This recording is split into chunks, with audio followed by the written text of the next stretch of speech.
an energy spike. Pull back! Launch. Now! Bombing the Narn back to the Stone Age wasn't enough for you? Then we heard it. The sound of something terrible being born. This is madness. Station 3 to Commander Ivanova. Centauri have launched a full-scale assault. Time is come and gone! It's our turn now! 2 million tons of spinning metal, all alone in the night. A world where empires rise and fall, where dreams are born and die, where war and hatred are challenged by love and faith. In the third age of mankind, an age plagued by an evil empire that seeks to destroy humanity. It is our last, best hope for peace, for victory, for freedom. It is Babylon 5. Babylon 5, coming exclusively to TNT, January 4th.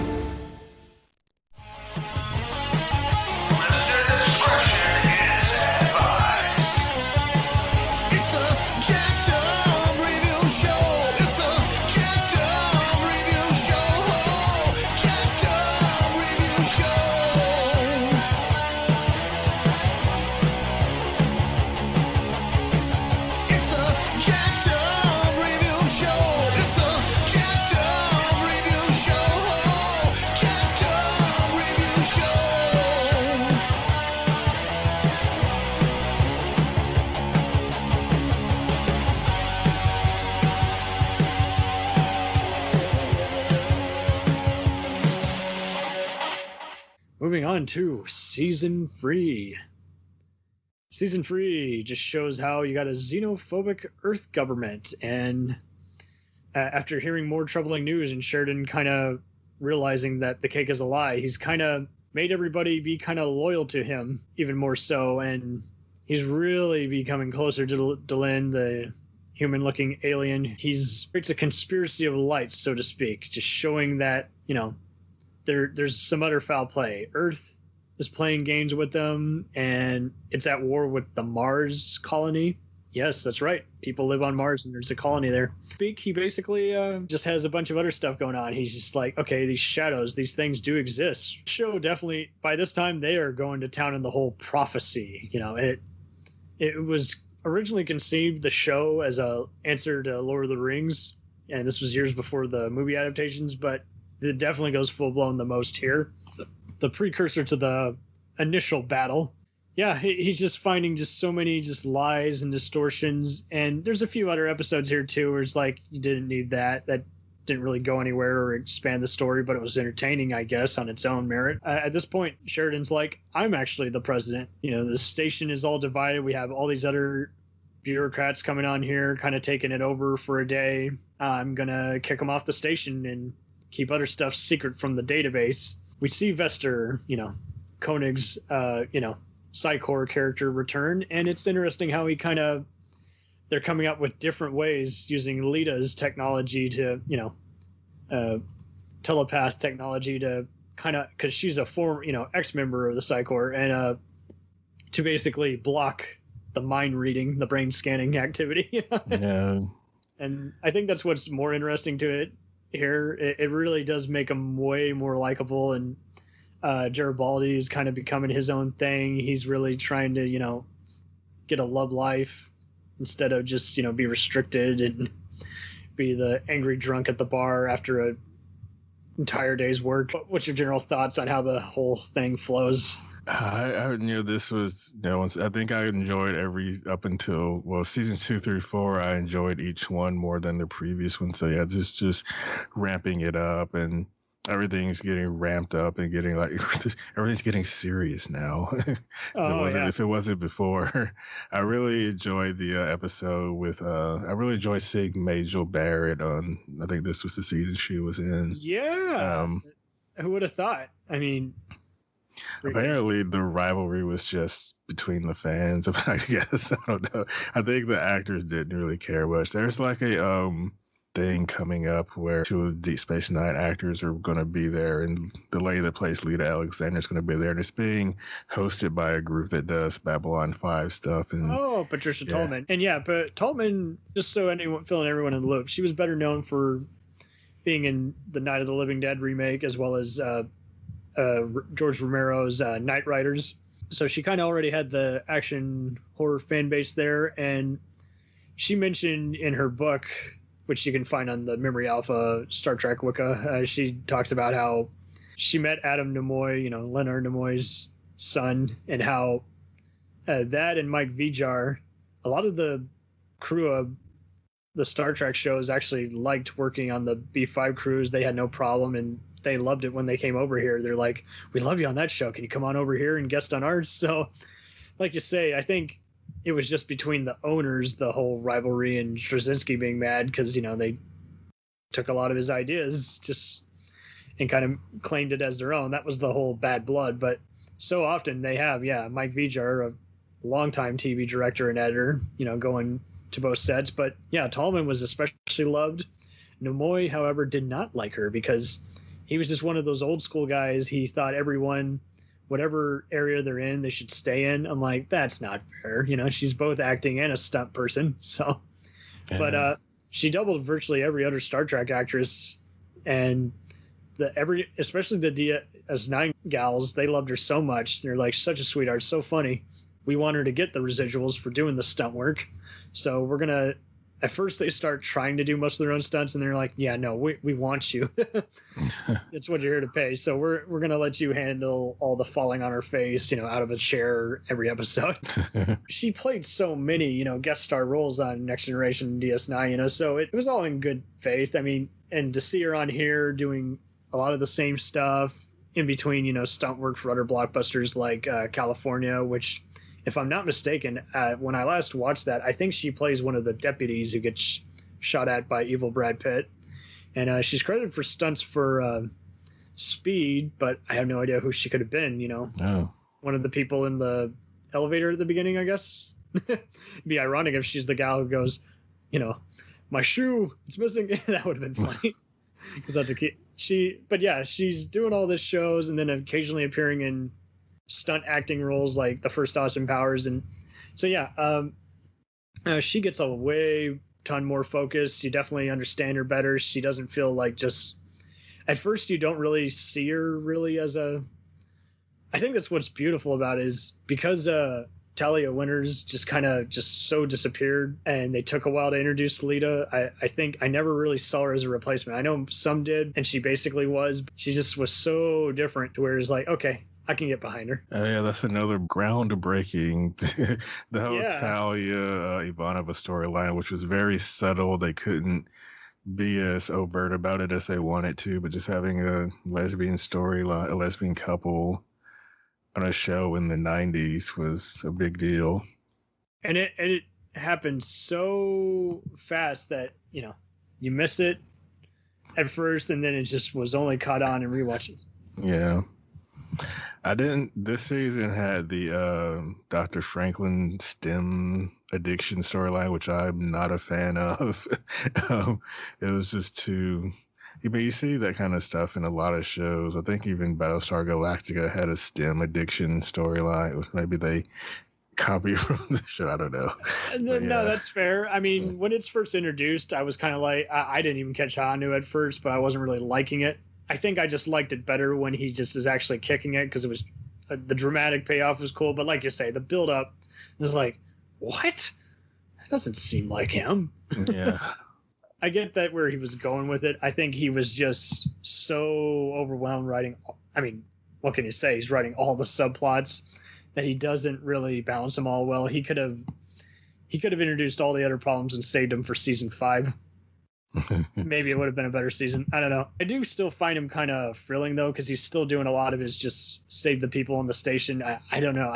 That's how I like a doctor character, not a arrogant, control freak. Especially when he's kind of finding that some of the doctors may or may not be, doing stuff the right way. And I think there's not a virus outbreak episode, but he does have to, in many ways, kind of make sure that Sheridan and Garibaldi, are separated from whatever entities have been taking him over, so he always becomes that go-to kind of guy. Yeah. There was an episode in season 1 that was very shocking. I remember watching that and like, oh, I can't believe it's the third episode. Yeah, I can't believe that Ashley did that. Yeah.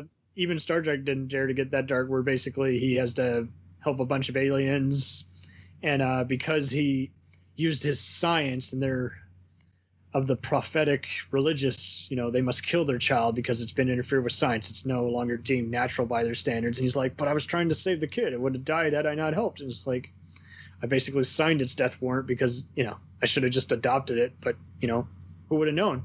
So it is so tragic. And even recent shows like The Orville, in a way, have kind of taken similar elements like that, gone a little deeper. Like, if I leave the kid on the planet, is it the same as an abortion? Is it the same as orphaning them? It's just stuff you cannot talk about with where our political climate is today, unless it's sci-fi. So yeah, season 3 really does flow well for me, and just it's the first one to really use a huge cliffhanger, like a big giant 2-parter. And just he finds out the truth about his deceased wife, and it kind of does play into a lot of nanite kind of stuff. Just they have this one very good veteran actor who did a lot of voices and was on Sunset, like Avenue 777 or something, one of those awesome noirish detective shows from the 70s and 60s. I really do like how you get a more hinting at Mars, and Jakar is kind of tortured and interrogated a bit, so moving on to season 4. Hey, look! Got an energy spike. Hold on! All fighter squadrons launched. Babylon 5 is supposed to save our future. It starts more trouble than it stops. It's a time bomb. Private little wars break out every day. It's my job to stop them. If I don't, those wars won't be little for long. Draw the line between law and order. Watch Commander Ivanova on Babylon 5. Weekdays at 7 Eastern, 4 Pacific on TNT.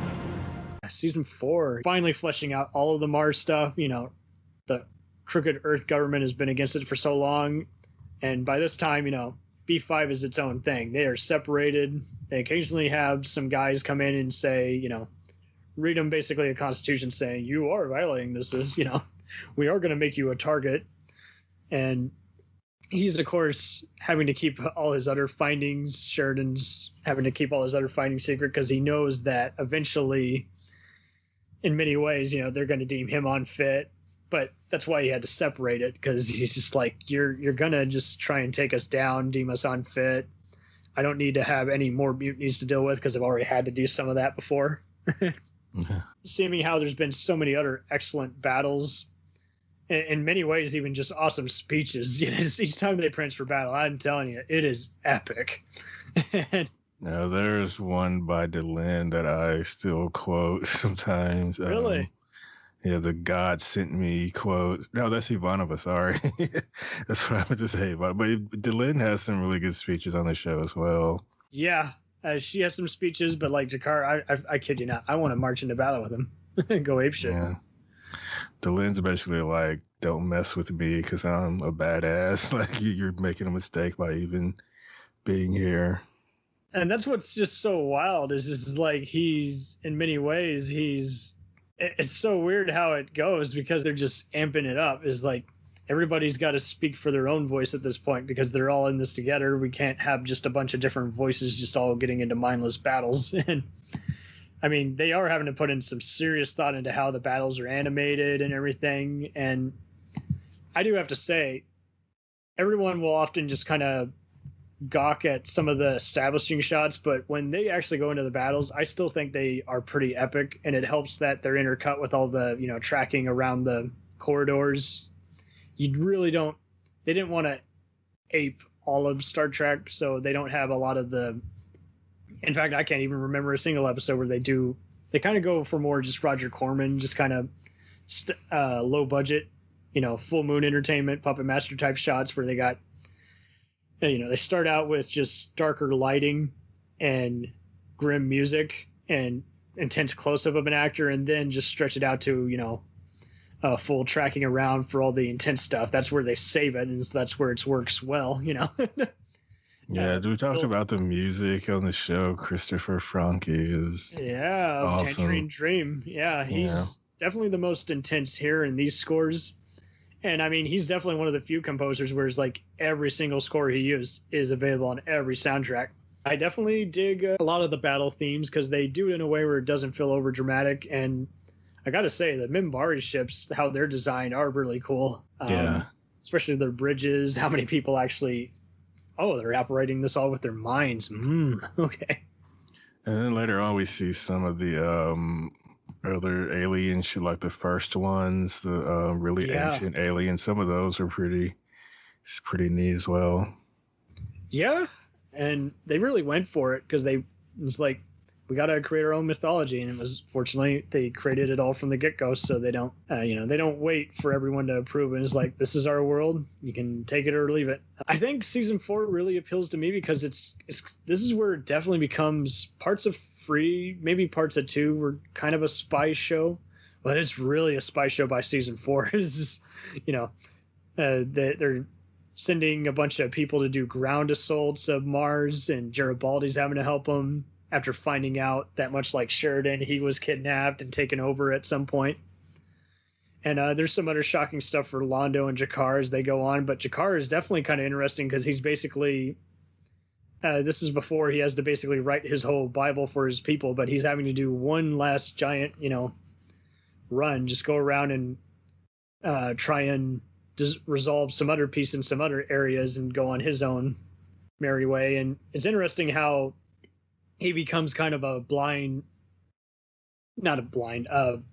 minor mentor, as well as kind of a bodyguard to Lita. He's like, you can stay with me, I'll look over you, So that's like, okay, that's cool.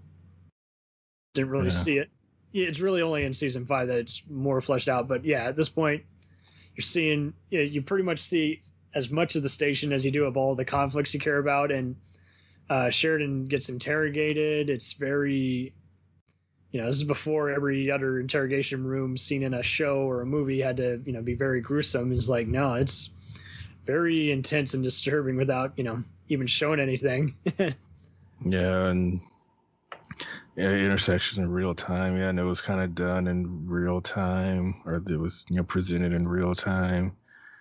Yeah. Very true. It's definitely like a 24 interrogation minus the shouting. Minus the big ticking clock. Ticking clock, or NCIS minus the Gibbs head slap and one of the comedic counterparts just saying something witty while still grilling them. The final battle is really good because it really does move the story forward. And I think so many shows nowadays, especially sci-fi shows, have fallen victim to, there's got to be just so much crazy shit going on. I got to get their attention and kind of just have a battle. And it's like, this knows how to do it without being repetitive. Is like and they all surprise you. Like, you see everybody, the way it's all staged and edited together, you see them all get into position. They're all doing individual things, but you don't know what yet.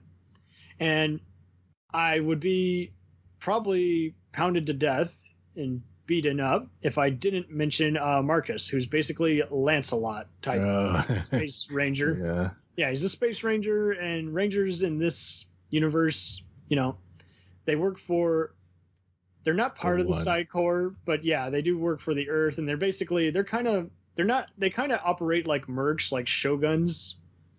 They just operate by whatever turf and go on their own individual missions, but they're also unofficial spies. So I guess if you had to compare it, they're basically NSA operatives.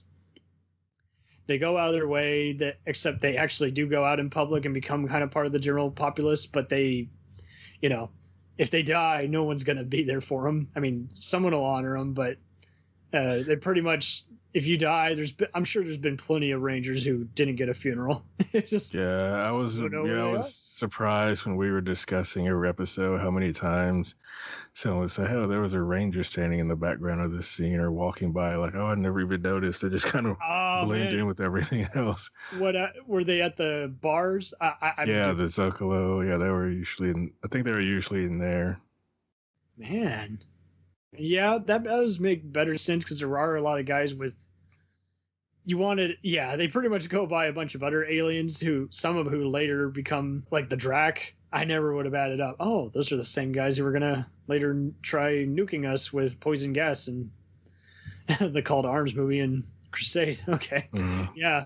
You definitely get a bunch of other aliens, and I think it's definitely more interesting because for better or worse, you are just very heavily involved in, you know where everything is, so a lot of stuff is more entertaining. But since, unlike most shows, instead of just prior knowledge, there's enough different standalone crimes intertwined with two other main storylines going each episode. And much like season 3, it definitely does have a lot of more just foul play by bigots against other aliens here, and other just stuff that doesn't become even better known until the final season.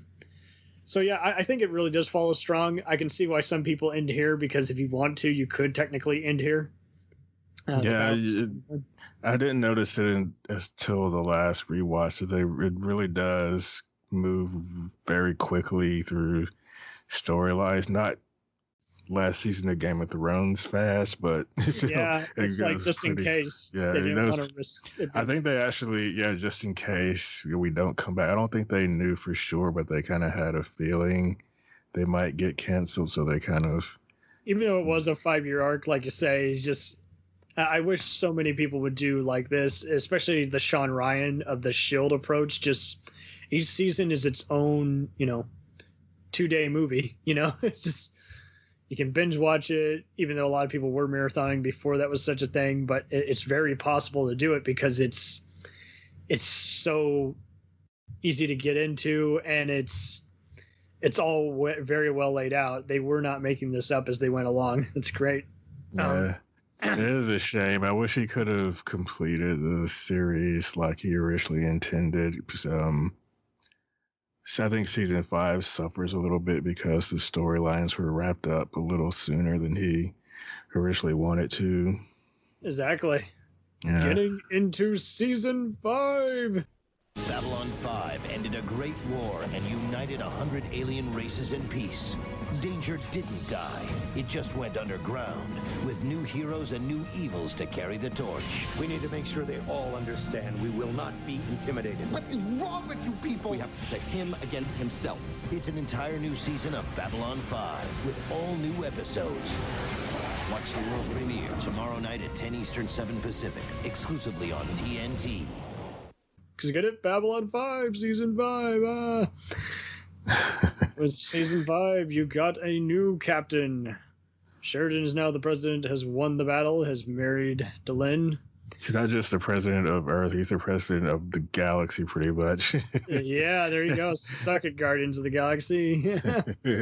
He has conquered the shadows. He has conquered all the evil agents on Earth. He has helped Mars reform a lot of its people. So he's the savior of the galaxy. All the aliens are kind of going about actually feeling welcome at the station, as opposed to, this is a very heavily guarded exchange place. And so now, he got a captain who was totally against him, but who, guess what? They used to be married as well. You don't really realize it until midway through the season, because, you just look at the body language in the room. Is like, is there something else going on here? And they did pretty good at doing it, because you never would have thought they were X-Flames. You just thought it was more just, I've heard about you, sport. You're not on my side, technically, but since you appointed me, I'll take the job. So yeah, season 3 and 4 had so many other guest stars, especially people who went on to be bigger character actors or lead stars of TV, be all the various other members of the fleet. And to see her, she was a member of the fleet, top of her class, draws the line between tomboy and stone cold bitch, kind of, in a way. But she does it in a way where it's like, who is this gal? Captain Lockley is played by Tracy Scoggins of Lewis and Clark, Highlander, and various other sci-fi adventure shows fames. She's guest starred on a bunch of other stuff, including a DS9 episode in heavy makeup, and been in the Full Moon Entertainment Demonic Toys movies. So she's B-movie if there's ever was one. She's still, I don't know how she stays so in shape. Oh, yes, I do. She did apparently a bunch of workout stuff and modeling back in the day. So she's a Texan, and being a fellow Texan, it's cool seeing her on this show.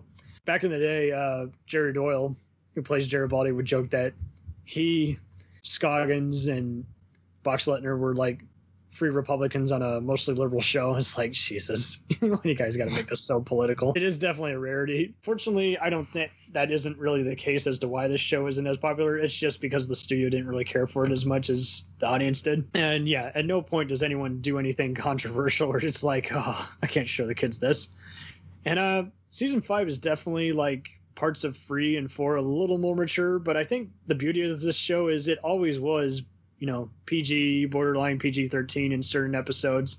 Definitely more grimmer than Star Trek. If you were caught watching it, you weren't going to be in trouble, but it was occasionally is like, yeah, might want to wait till you're at least, you know, above the age of 10, maybe 12, 13 or 14 to really watch this, you know, because there were some of the psychics, telepath scenes were a little out there, weren't they? A little out there, and there is some occasional blood when people get beat up or killed. Don't get me wrong, it's never to the point like a typical crime show is like, oh, I saw a body. But it is kind of like, for lack of a better comparison, shows around the same time, like The Pretender or Profiler, which coincidentally are both in the same universe, but not of this show, but those shows where they would show something sexy, but, you know, they'd cut away and just show them in bed the next day. And then, you know, same here, where it's like there's some violence, you see some blood.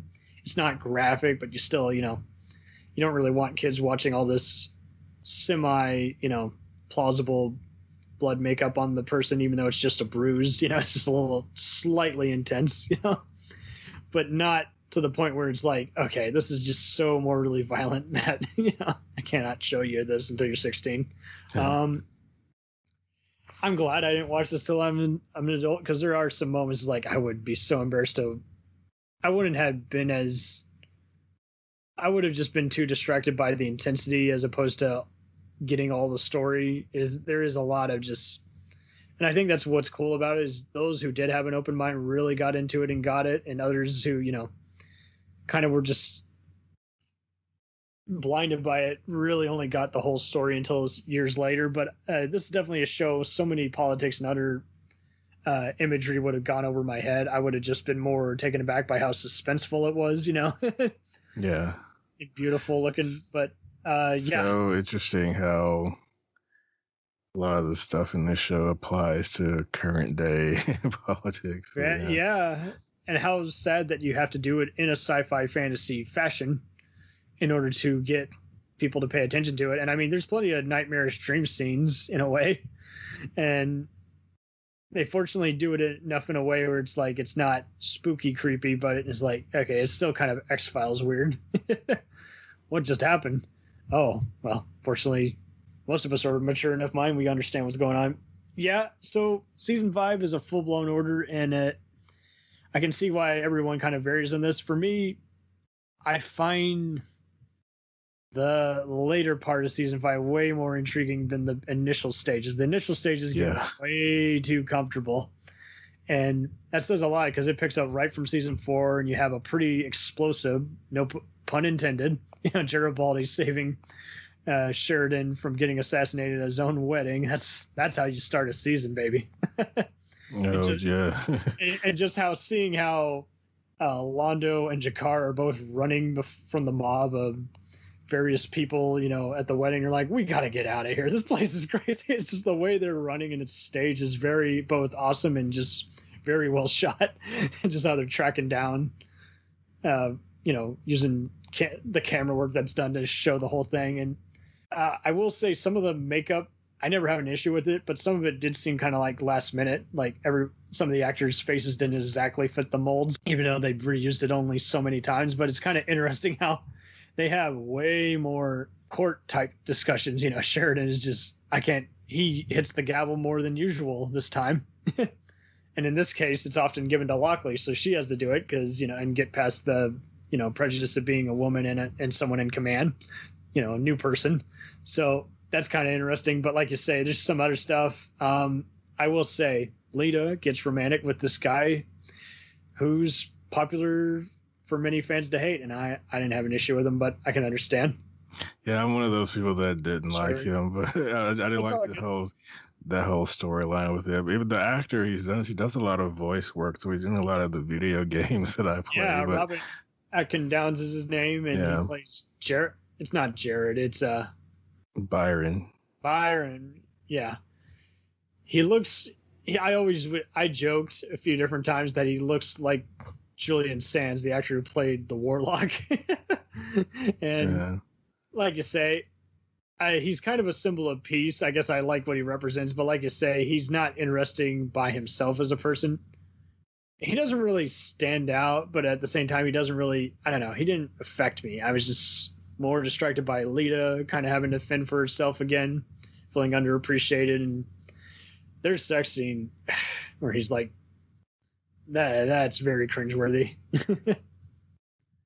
Because agreed. It's like it wasn't going to date well, and it's like just the certain CGI there is like, what the hell? Okay. If you weren't already invested, you would kind of, they should have definitely refilmed that or just not shown at all.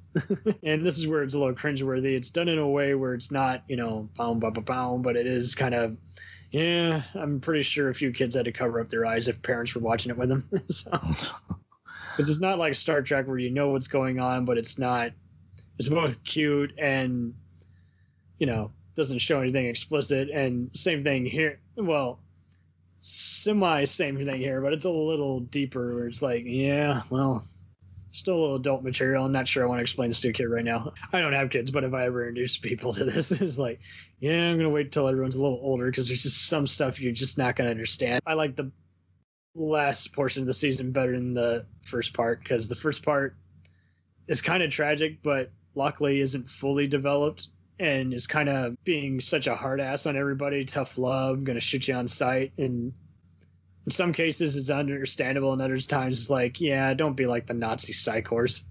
Interesting. You gotta suck when you come into a well-established show just for the final season and don't get a chance to be as well developed. I think, like on DS9, when they brought in Ezri Dax, she didn't really get a chance to be as well developed as Jetsia. And she was. I'm sorry. And she was kind of replacing Ivanova, which was such a well-loved character. That's very true. And what's weird is it got, luckily, is kind of replacing Ivanova. But after a while, I mean, there's some times where I've seen some people even get them mixed up. Because, they don't really explain Ivanova. And it's like, oh.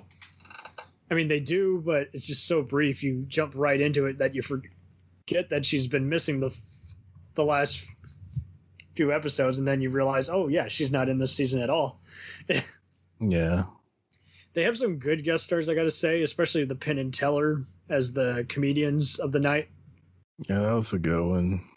I do have to say, I don't understand the ending to that episode. It's like they end it very mysteriously. There's a running gag, and then you're like, yeah, it's. Then he makes a joke about the soup. I don't understand that at all. Can you shed some light on that? I don't remember the ending. What happened? It's like he says some other kind of prophetic moment, and I have looked through so many other guides. I can't find any ruling on it. What the hell happened in that episode? I like it. I don't understand the ending.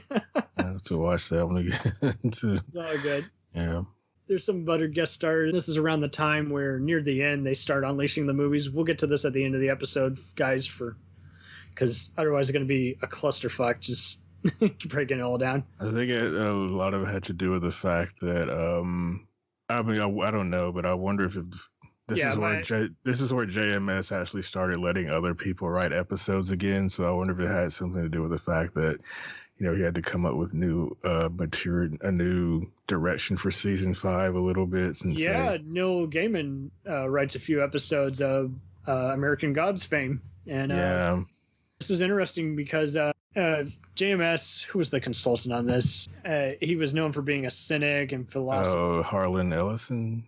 Yes, that's who it is. Yeah. Harlan Ellison was this consultant. I think he wrote a few episodes, maybe even directed one. It's definitely interesting here because, midway through season 4, forgot to mention, they airing a bunch of episodes, and that's when it made the move to TNT. And with 5, it's interesting because, it's like it's getting all settled down and it's just laid back. It's just, but at the same time, just kind of coasting a bit and then picking up on occasion and then really picking up on the very end because this is all out. This is the end of the story, and if it didn't have the uplifting moment, I would have just considered it as lukewarm laid back entertainment as opposed to anything germane. But like I say, I mean, I don't hate it as much as other people do. I kind of just, but I will say it does kind of go back to season 1 moments of just like, yeah, I think we're better than this, guys. We don't need to be spending this much time.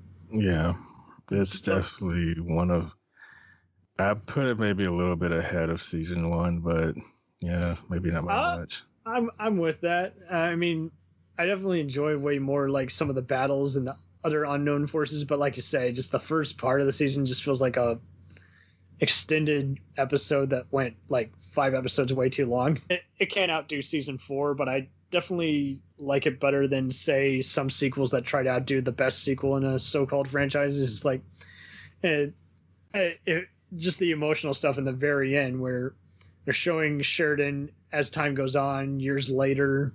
And this is where it gets very personal and just shows like this is why it's become deeper with every kind of audience. It's just people have been able to stream it before it was a thing and marathon it.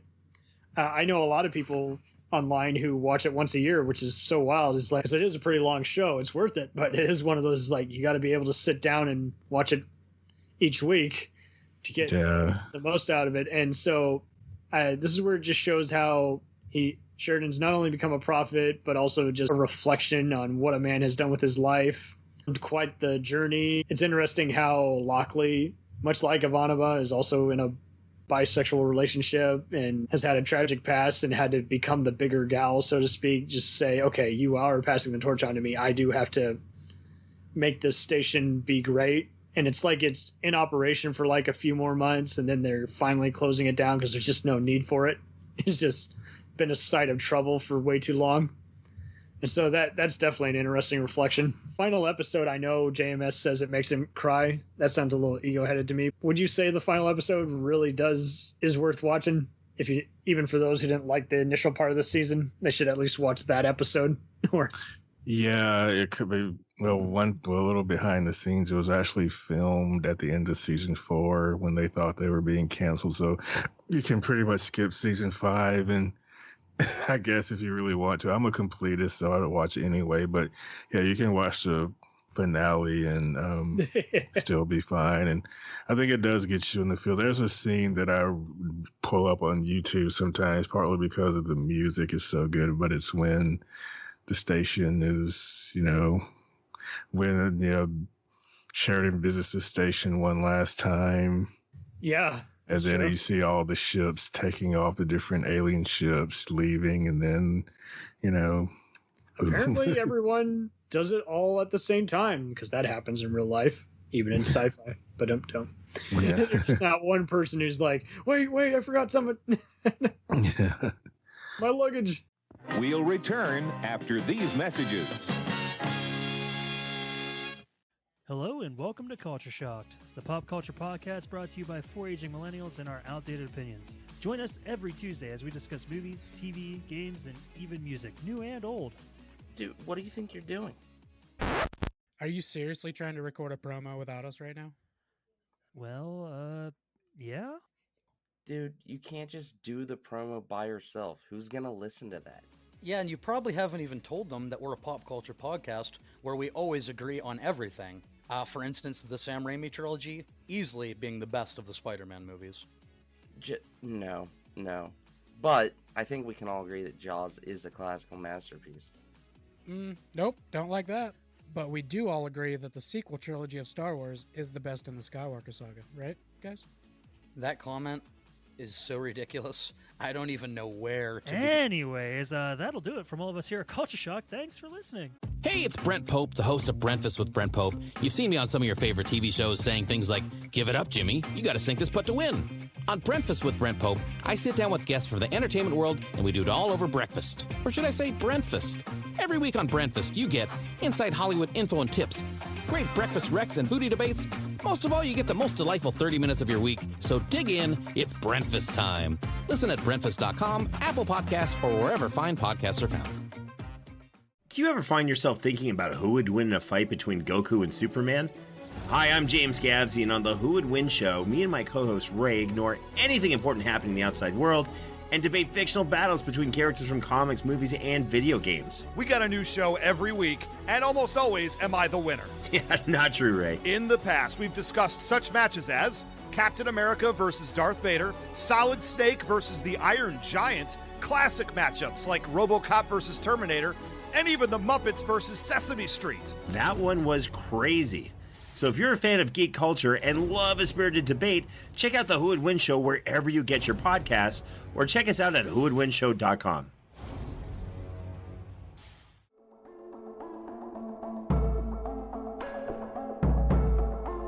We let things pile up in the DVR, we add them to our queues, we wait for the DVDs and Blu-rays. We time shift. The Time Shifters Podcast. Sci-fi, horror, fantasy, superheroes, comedy, action, film, television, maybe some not-so-current events. Find us on iTunes or at timeshifterspodcast.com. Cool thing about Blind Knowledge is we are in multiple countries. We are worldwide all across the globe. We are in the US, we are in the UK, we are in Canada, Germany, India, Japan. We're in Australia, y'all. BlindKnowledge.com. Now back to the feature presentation.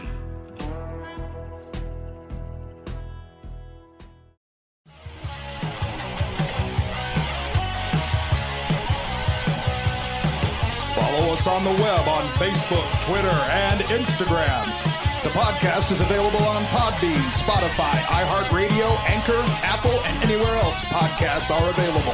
Feel free to review our show and leave comments on any of those sites. Thanks a million for listening. It's a jacked up review show.